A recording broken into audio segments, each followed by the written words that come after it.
여러분, 우리가 성탄이 되면 메리 크리스마스 이렇게 인사합니다. 메리 크리스마스가 무슨 뜻입니까? 메리는 즐거운 이런 뜻입니다. 크리스는 크라이스트, 그리스도, 예수 그리스도 할 때 그리스도라는 뜻이고, 마스는 예배라는 뜻입니다. 그러니까 메리 크리스마스라는 말은 예수님께서 태어나신 날 예배 드리면서 함께 즐거워합시다. 이게 메리 크리스마스입니다. 메리 크리스마스라는 인사를 하기에 가장 적합한 분들이 여러분입니다. 그죠? 예수님 태어나신 이른 시간에 나와서 아기 예수님께 예배 드리고 즐거워하는 그 여러분들이 참 복된 분들입니다. 그런 의미에서 우리 다시 한번 옆에 분들 보면서 메리 크리스마스 하겠습니다. 여러분, 이렇게 아기 예수님이 태어나서 기쁜 날인데 가만히 보십시오. 오늘날의 성탄의 주인공은 예수님이라기보다는 이 산타 할아버지 같고, 이 성경의 말씀의 교훈과 말씀에 대한 찬송가보다는 그냥 귀에 듣기 좋은 크리스마스 캐롤이 더 성탄의 주인공이 된 것 같습니다. 마치 내 생일이라서 사람들이 모였는데, 친구들이 모여서 말로만 야 생일 축하한다 이렇게 말하고 자기들끼리 막 수다 떨고 자기들끼리 웃고 그러면서 차린 음식은 몽땅 다 먹고 가는 얌체 같은 친구, 그게 어쩌면 오늘날 우리가 겪고 있는 성탄의 풍속도는 아닌가 이런 생각이 듭니다. 그래서 오늘 이 시간에는 과연 우리가 크리스마스를 어떤 마음을 품고 보내는 것이 성경적인가에 대해서 세 가지로 나누어서 생각해 보겠습니다. 예수님 태어나기 전의 모습, 그리고 예수님 태어나신 날의 모습, 그리고 예수님 태어나신 후의 방문자들, 이렇게 한번 정리해서 말씀을 나누어 보겠습니다. 자, 예수님께서 태어나시기 전의 풍경을 한번 보죠. 자, 본문 말씀 한번 화면으로 보십시오. 마태복음 1장 18절 말씀입니다. 자, 함께 읽어봅니다. 시작. 예수 그리스도의 나심은 이러하니라. 그의 어머니 마리아가 요셉과 약혼하고 동거하기 전에 성령으로 잉태된 것이 나타났으니. 아멘. 예수님이 태어나시기 전에 요셉과 마리아는 18절 말씀에 보는 대로 마리아와 요셉은 약혼한 사이였습니다. 우리하고 결혼 풍습이 다르죠. 그 당시 사람들은 약혼이 결혼과 비슷한 효력을 발생시킵니다. 그 상태에서 몇 달 지나거나 한 1년쯤 지나서 정식 결혼을 하는 겁니다. 그런데 약혼한 상태는 이미 법적으로는 부부가 된 것과 다름이 없습니다. 그런데 18절 후반절에 보는 대로 약혼하고 함께 결혼해서 살기 전에 마리아에게 성령으로 잉태된 것이 나타났습니다. 몸에 변화가 생기고 아기가 생긴 이 징후가 드러난 거죠. 이때 마리아 나이가 얼마나 됐을까? 학자들마다 다른데 제일 유력한 것은 10대 중반 정도입니다. 여러분, 10대 중반이면 지금으로 말하면 중학생입니다. 중학생. 물론 그때와 지금을 단순 비교할 수 없겠지만 어린 나이 아닙니까? 어린 나이에 마리아가 뱃속에 아기가 들어선 겁니다. 이건 아주 충격적이고 놀랄만한 일입니다. 우리는 결론을 알고 있기 때문에 하나님께서 예수님을 마리아의 뱃속에 잉태하게 하셨다라고 알고 있지만, 그 당시에 마리아의 주변인이라고 여러분이 가정해 보십시오. 깜짝 놀랄 일입니다. 정식으로 결혼해서 남편과 함께 살기도 전에 이 정숙해 보이고 착해 보이던 마리아가 벌써 아기를 가졌다. 그런데 마리아가 제 몸에 있는 아기는 요셉의 아기가 아니고 성령으로 하나님께서 주신 아기입니다 라고 말했으면 보통 어떤 반응을 보였을까요? 아, 그렇구나. 절대로 그렇지 않습니다. 제가 생각하기에는 모두가 마리아에게 손가락질했을 겁니다. 성경을 자세히 읽어보시면 구약 성경에 수많은 예언자들이 나오는데 마지막 예언자가 말라기입니다. 그 말라기부터 이 예수님께서 태어나기 전까지 약 400년간은 신앙적인 암흑기입니다. 말라기부터 예수님 사이에 그 400년 동안에는 그 어떤 기적도 없었고 그 어떤 초인간적인 위대한 모습으로 하나님이 나타나신 적이 없습니다. 여러분, 그게 4년도 아니고 40년도 아니고 400년입니다. 그런데 400년 동안 그 어떤 하나님의 임재가 보이지 않는 영적인 암흑기였는데 10대 중반에 보잘것없는 집안의 여자애가 배가 불러오는데 하나님이 나에게 천사를 보내셔서 성령으로 잉태하게 하신 겁니다. 이렇게 말하면 사람들이 믿을까요? 모르긴 몰라도 제가 알기로 모두가 마리아에게 정신을 잃었다고 손가락질하고 조롱했을 겁니다. 기가 막히는 일 아닙니까? 세상적인 관점에서는 마리아가 이해가 안 됩니다. 그런데 제일 이 일에 충격을 받은 사람은 마리아와 약혼했던 요셉입니다. 요셉이 이 말을 듣고 어떤 마음이었을까? 자, 이어지는 19절 한번 화면으로 보십시오. 자, 함께 읽어봅니다. 시작. 그의 남편 요셉은 의로운 사람이라 그를 드러내지 아니하고 가만히 끊고자 하여. 요셉은 의로운 사람, 그를 드러내지 않고 가만히 끊고자 했다. 여러분, 요셉이 이런 마음입니다. 아니, 내가 사랑해서 결혼하기로 약속한 마리아가 아기를 가졌다니, 나는 마리아와 동침한 적이 없는데 그러면 저 뱃속에 있는 아이는 누구의 아이란 말인가? 이걸 만약에 요셉이 사람들에게 저 뱃속에 있는 아이는 내 아이가 아닙니다 라고 공식적으로 선언을 하면 어떤 일이 벌어질까요? 마리아는 사람들이 돌로 쳐서 죽이게 되는 겁니다. 왜? 가늠한 여자니까. 결혼하기로 한 남자가 저 뱃속에 있는 아이는 내 아이가 아니라고 선포하는 순간 마리아는 그 사회에서 왕따가 되고 돌로 맞아 죽을지도 모르고 쫓겨날지도 모르는 상황입니다. 그런데 요셉은 의로운 사람입니다. 내 아이가 아니지만 그래도 내가 사랑했던 마리아인데 저 마리아가 그렇게 사회적으로 격리되는 것은 참 아내가 못 보겠다. 그래서 조용히 끊고자 했다라는 말은 마리아 불러서 우리 파혼하자. 파혼하고 파혼 이유를 나도 말하지 않겠다. 그러니 앞으로 이런 일을 하지 말고 정숙하게 살아라. 이렇게 조용히 끊어서 자기 아이가 아니라는 것을 공식적으로는 말하지 않겠다. 왜? 마리아를 보호하기 위해서. 참 요셉이 훌륭한 사람입니다. 이런 마음을 결심하고 있는데 하나님께서 천사를 보내셨습니다. 이어지는 20절 말씀 보십시오. 이 일을 생각하고 있을 때 주의 사자가 꿈에 요셉에게 나타납니다. 다윗의 자손 요셉아, 내 아내 마리아 데려오기를 무서워하지 말라. 그에게 잉태된 자는 성령으로 된 것이라. 이 말씀을 듣고 이게 하나님의 위대한 기적이구나 해서 요셉이 마리아와 결혼을 하기로 하고 마리아를 계속해서 믿어줍니다. 자, 그러면 여러분, 제가 말씀드린 이 상황까지 생각해 보십시오. 마리아가 하나님 주신 성령으로 잉태되었다는 사실을 믿은 사람은 제가 보기에 세상에 두 사람입니다. 한 사람은 마리아, 또 한 사람은 요셉입니다. 아마 요셉과 마리아의 가장 친한 부모님이나 친구라고 해도 믿어주는 척은 했겠지만 완벽하게 믿어주지는 않았을 겁니다. 그러면 심지어 이웃 사람들은 더 심하지 않았겠습니까? 세상에 얌전한 고양이 부뚜막에 먼저 올라간다고.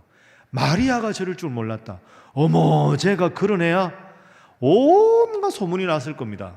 그럼 여러분, 마리아 배가 점점 불러오면 불러올수록 사람들은 그 배를 보고 조롱했을 겁니다. 마리아를 향해서 부정한 여인이라고 했겠습니다. 그러면 그 뱃속에 있는 예수님은 어떤 존재입니까? 태어나기도 전에 저주받은 아이입니다. 모두가 축하해 주기는커녕 저 뱃속에 있는 저 아이가 누구 아이일까 수근수근거리고, 저 아이는 저주의 상징이라고 생각하고 모두가 조롱하는 부모와 그 부모의 뱃속에 있는 아이가 예수님이었습니다. 태어나기 전에 예수님은 바로 이런 모습이었습니다. 두 번째는 예수님 태어나시는 바로 그날의 모습을 한번 상상해 보겠습니다. 오늘 누가복음 2장이 그 모습을 자세하게 설명합니다. 오늘 본문 2장 1절에 보면 가이사 아구스도가 황제의 영을 내립니다. 호적을 해라. 인구조사를 한 거죠. 인구조사를 하기 위한 제일 좋은 방법은 각자 본적지로 돌아가서 그때부터 몇 명인지를 본적지별로 확인하는 겁니다. 이동을 하지 않도록 해야 정확하게 인구를 조사할 수 있다. 그러니까 이제 요셉과 마리아가 정혼한 사이니까 요셉의 고향 베들레헴으로 만삭이 된 마리아를 데리고 가는 겁니다. 근데 우리가 다 알고 있지 않습니까? 베들레헴에 도착했는데 요셉의 고향 베들레헴에 묵을 만한 여관이 없었습니다. 그도 그렇지 않겠습니까? 요즘도 갑자기 하이 시즌 같을 때 방 잡으려면 힘든데 그 요셉이 무슨 권력이 있습니까? 힘이 있습니까? 예수님께서 그 뱃속에 있는 그 상태에서 만삭이 된 아내 마리아를 데리고 갔는데 누일 곳이 없습니다. 그래서 할 수 없이 우리가 잘 아는 대로 그 짐승의 외양간, 그 여관에 붙어있는 외양간에서 예수님께서 태어나게 되십니다. 낮과 밤의 기온차가 40도나 되는 엄청나게 추울 때였는데 밤에는 그때 예수님께서 외양간에서 태어나셨습니다. 짐승의 밥통, 구유라고 표현되어 있지만 더 적나라하게 말하면 짐승의 밥통 아닙니까? 오물이 묻어 있고 그 외양간에 지저분한 냄새가 나고 쾌쾌한 그곳에서 예수님 태어나셨습니다. 설교 후에 우리가 부를 찬송가가 찬송가 108장입니다. 가사 한번 1절 보시죠. 우리가 저 곡 참 잘 알지 않습니까?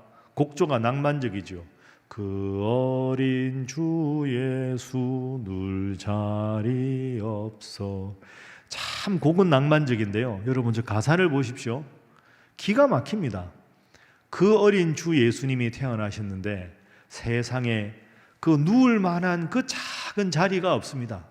그러니 오물 묻어서 지저분한, 우리로 말하면 그 집에 오물이 묻어서 냄새나고 축축한 데는 그 갓 태어난 아기를 누일 수 없으니까 할 수 없이 밥통, 짐승의 여물통 위에다가 예수님을 눕힙니다. 그나마 덜 지저분한 곳이라는 뜻이죠. 그 뒷부분에 가사 보십시오. 저 하늘의 별들이 반짝이는데, 낭만적이지만 예수님은 그 짐승의 지저분한 오물 냄새나는 그 위에서 잡니다. 제가 저 작사는 하지 않았지만 찬송가니까 자네라고 했지만 예수님 주무셨을까요? 못 주무셨죠. 태어나자마자 찬바람 불지 냄새나지. 거기서 어떻게 아기가 잡니까? 으앙으앙 하고 울었겠죠. 2절 보십시오. 저 육축 소리에 아기 잠깨나 그 순하신 예수 우시지 않네. 저 솔직히 저 찬송가라서 저렇다고 생각합니다. 안 울었겠습니까? 기가 막혀서라도 예수님 우셨겠죠. 그 순하신 예수 우시지 않네. 찬송가니까. 그 다음 가사도 보십시오. 그 귀한 예수를 나 사랑하니 새날이 밝도록 함께 하소서. 이 가사가, 이 곡이, 이 고백이 귀한 예수를 나를 사랑합니다 라는 고백이 어떻게 나올까요? 생각해보면 예수님을 사랑하지 않을 수가 없는 겁니다. 나를 위해서 저 누추한 곳에 오셨구나. 이것이 예수님 오신 그 당일의 상황입니다.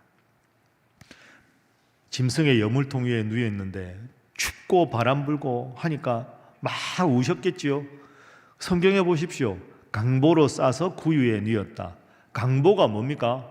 우리로 말하면 뽀송뽀송하게 이렇게 털이 들어있는 따뜻한 데가 아니지 않습니까?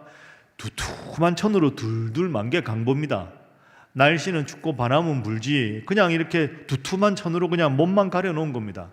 그러니 예수님께서 많이 우셨겠지요. 너무너무 비참한 모습으로 예수님께서 태어나셨습니다. 마지막 세 번째로 예수님 태어나셨을 때 왔던 방문자들 다 아시지요? 목자들과 동방박사들이 왔습니다. 자, 목자들의 모습을 보겠습니다. 오늘 보면 누가복음 2장 8절 말씀, 자 함께 읽어봅니다. 시작.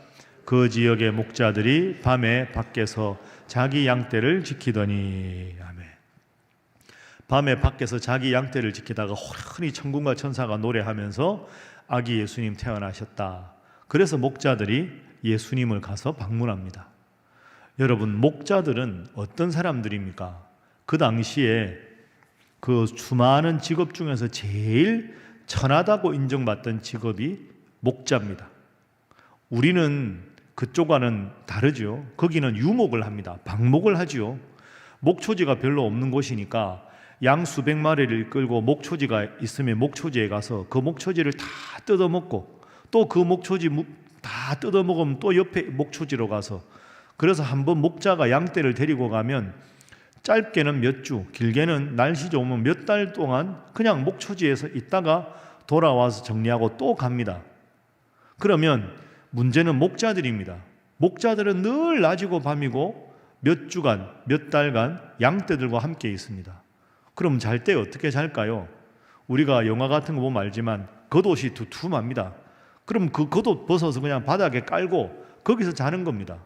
아침에는 겉옷 툴툴 털어서 다시 입고 추우면 입는 거죠. 그렇게 목자가 삽니다. 그래서 목자는 제대로 씻지를 못합니다. 양떼들과 몇 달을 있어야 되니까. 씻지 못하고 제대로 먹지 못하고 그러다가 모처럼 집에 와서 회당에 가서 하나님 말씀도 듣고 성전에 가서 제사를 드리고 싶은데 목자는 안타깝게도 회당에 들어가는 것이 제한이 됩니다. 왜? 몇 달 동안 양들과 함께 있다 보니까 제대로 씻지 못하고 양들의 주위에 있다 보니까 양들의 오물 냄새가 온몸에 배어서 아무리 씻어도 회당에 들어가면 옆 사람들이 코를 막고 막 경멸하는 눈빛으로 쳐다봅니다. 저 사람 몸에서 냄새 난다고. 그것 때문에 모처럼 쉬는 날도 하나님 앞에 나가서 말씀도 배우지 못하는 사람들. 당신의 직업이 무엇입니까? 목자입니다. 모두가 조롱하고 경멸하고 한심스럽게 바라보는 사람들이 목자입니다. 가장 낮은 사람들, 냄새나서 옆에 오기도 싫어하는 사람들, 그 사람들이 바로 예수님의 최초의 방문자들이었습니다. 그리고 우리가 잘 아는 동방박사들이 별을 보고 찾아왔습니다. 동방박사들은 왕으로 나실 분이다 생각하고는 그 별을 따라왔죠. 그리고는 누구한테 갑니까? 헤롯 왕에게 갑니다. 우리가 별을 보니까 왕이 태어날 별입니다. 그 왕이 어디 계십니까? 하고 헤롯 왕에게 묻고 그리고 갑니다. 헤롯 왕이 생각합니다. 아니 내가 왕인데 무슨 왕이 또 태어난단 말이냐. 불안해서 명령을 내리죠. 왕이 태어난다고 하니 지금부터 2살 이하의 모든 남자아이는 전부 죽여라. 다 죽이라고 명령을 내립니다. 그 예수님 태어나셔서 이 명령 때문에 할 수 없이 고향을 버리고 저 애굽 땅에 피신을 가십니다. 그러니까 동방박사들은 예수님을 찾겠다는 좋은 명분으로 왔겠지만 결과적으로 보면 동방박사들이 헤롯 왕에게 왕으로 나리가 어디 계시냐고 물었기 때문에 예수님은 태어나서 그 갓난이 핏덩이가 자기 집을 떠나서 먼 곳에 가서 2년간 살아야 되는 처량한 신세가 되었습니다. 여러분 한번 이 첫 크리스마스의 풍경을 제가 말씀드렸는데 정리해 보겠습니다. 예수님 태어나시기 전에도 뱃속에 있는 복덩이가 아니라 저주덩이였습니다. 태어나시는 날도 그 바람 부는 외양간에서 밥퐁 위에 둘둘 강보로 쌓여진 채 계속 밤새 우셨던 게 예수님입니다. 태어나신 후에 방문자들도 가장 신분이 낮은 사람들, 또 동방박사들 때문에 고향을 떠나서 피신 갈 수밖에 없었던 그런 정말로 불쌍하고 처량한 운명이 예수님이셨습니다. 여기서 마지막 질문입니다. 왜 예수님은 이렇게 태어나셔야 했을까요? 왜 예수님은 태어나시기 전에도, 태어나시는 당일에도, 태어나신 후에도 이렇게까지 비참하게 이 세상에 오셔야 했을까요? 여러분, 희대의 살인마 이런 사람들도 아무리 나쁜 짓을 한 사람도 태어날 때는 축하받지 않습니까? 인생에 좋은 날도 오지 않습니까? 그런데 예수님은 왜 이렇게까지 오셨어야 했을까? 이 성탄의 교훈이 무엇일까? 가끔 여러분 살다가 많이 지치고 힘들 때 이렇게 말하는 경우가 있습니다. 야, 내 인생이 왜 이러냐? 내가 이렇게 힘들어하는 거 아무도 몰라. 이 세상에 나보다 더 힘든 사람은 없을 거야. 왜 나만 이렇게 힘들까? 나보다 힘든 사람 나와보라 그래. 이런 마음이 가끔 여러분 들 때 있으시죠? 그때 나보다 훨씬 환경이 좋고 나보다 훨씬 잘 되는 사람들이 어떤 말을 해도 솔직히 위로가 안 됩니다. 내가 너무 힘드니까. 그런데 생각해 보십시오. 그때 예수님이 여러분에게 딱 다가오셔서 야, 힘들지? 나는 안다. 너 얼마나 힘든지 나는 안다. 예수님이 어떻게 알아요? 혹시 그렇게 말하더라도 오늘 이거 생각해 보십시오. 야, 나는 태어나기 전에 어머니 뱃속에 있을 때부터 저주 덩어리였다. 내가 태어나는 날 정말 힘들었다. 너무너무 추웠다. 나를 방문한 사람들 제일 낮은 신분의 목자였다. 그리고 나 태어나자마자 저 멀리 가서 몇 년간 피신하고 살았다. 그리고 나 너 구원하려고 33년 딱 살고 가장 저주스러운 십자가 형틀에 죽었다. 나는 날 때부터 죽을 때까지 모든 사람들을 위로하러 왔기 때문에 가장 낮은 자리에 왔다. 그래서 다른 사람은 몰라도 나는 너의 아픔을 위로할 수 있다. 다른 사람은 몰라도 너 힘들어하는 그 마음을 나는 이해할 수 있다. 이 위로의 말씀을 주시기 위해서 예수님은 가장 낮고 낮은 자리에 오신 겁니다. 그래서 예수님은 모든 사람들을 위한 구원자입니다 라고 했을 때 나는 아니야, 나만큼 힘든데 어떻게 예수님이 구원자야?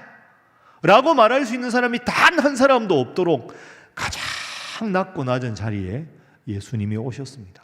그리고 십자가에 못 박혀 죽으셨습니다. 사랑하는 여러분, 그 예수님께서 여러분을 위해서 이 세상에 오신 줄로 믿습니다.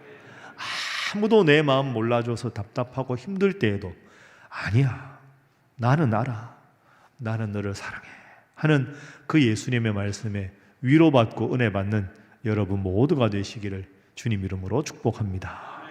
자, 우리 옆에 분들과 인사 한번 하겠습니다. 예수님은 우리의 위로자십니다. 한 번 더 할까요? 예수님은 우리의 친구가 되십니다. 이런 예수님의 선언이 마태복음 11장 28절부터 30절 말씀입니다. 화면 한번 보십시오. 여러분 잘 아는 말씀. 수고하고 무거운 짐진 자들아 다 내게로 오라. 나는 다 받아줄 수 있다. 내가 너희를 쉬게 하겠다. 나는 마음이 온유하고 겸손하니 나의 멍에를 메고 내게 배우라. 그래야면 너희가 참 쉼을 얻을 것이다. 내 멍에는 쉽고 내 짐은 가볍다. 여러분 그렇습니다. 이 세상에서 우리가 받을 수 있는 가장 큰 위로는 예수님께서 주시는 위로인 줄로 믿습니다. 이 세상에서 우리가 누릴 수 있는 가장 큰 은혜는 예수님께서 나를 구원하셨다는 이 큰 은혜인 줄로 믿습니다. 모든 사람들이 나를 설령 외면하는 순간이 오더라도 아니야, 그래도 나는 너의 친구가 되어줄 거야 하고 우리에게 따뜻하게 손을 내밀어 주시는 분이 우리 예수님이신 줄로 믿습니다. 오늘 크리스마스를 맞이해서 앞으로도 여러분의 영원한 위로가 되시고 영원한 은혜가 되시고 영원한 친구가 되시는 그 예수님의 사랑을 마음속 깊이 간직하고, 주님, 나를 위해 이 세상에 오셔서 감사합니다, 저도 주님을 사랑합니다 하는 그 마음으로 오늘 주님의 탄생을 기뻐하고, 아직도 그 탄생의 기쁨을 모르는 이들에게도 주님의 사랑을 전하고 주님의 이름을 전하는 우리 사랑하는 모든 성도들이 되시기를 주님 이름으로 축복합니다. 기도하겠습니다. 사랑의 예수님, 낮고 천한 그 구유에서 그 바람 부는 날 보살필 사람도 제대로 없고 짐승의 오물 냄새가 나는 그곳에서 하나님과 같은 당신이 그 낮은 자리에 오셨습니다. 사랑의 아기 예수님, 이 세상의 혼란과 아픔 가운데 친히 임하여 주옵소서. 상처받은 이 땅의 백성들에게도 친히 임하여 주옵소서. 대통령 탄핵으로 인한 사회 분열과 갈등으로 서로에 대한 미움과 불신으로 찢기고 상한 이 땅에 상처받은 자들에게도 친히 임하여 주옵소서. 지금도 여전한 상처와 아픔으로 온전히 하나 되지 못한 신일의 성도들에게도 친히 임하여 주옵소서. 사랑의 주님, 친히 이 자리에 오셔서 낮고 낮은 자리에 오셔서 섬겨주신 주님을 함께 기억하며 그분과 같이 더욱 섬기고 낮아지는 우리 신일의 성도들이 되게 하여 주옵소서. 주님도 내 마음을 몰라, 주님도 내 이 상한 마음을 몰라 하고 외면하는 이들까지도 주님 친히 임재하여 주옵소서. 그리하여 우리에게 평화와 사랑의 의미를 다시 일깨워 주옵소서. 이 땅의 평화의 왕으로 오신 사랑 많으신 예수님의 이름으로 기도하옵나이다. 아멘.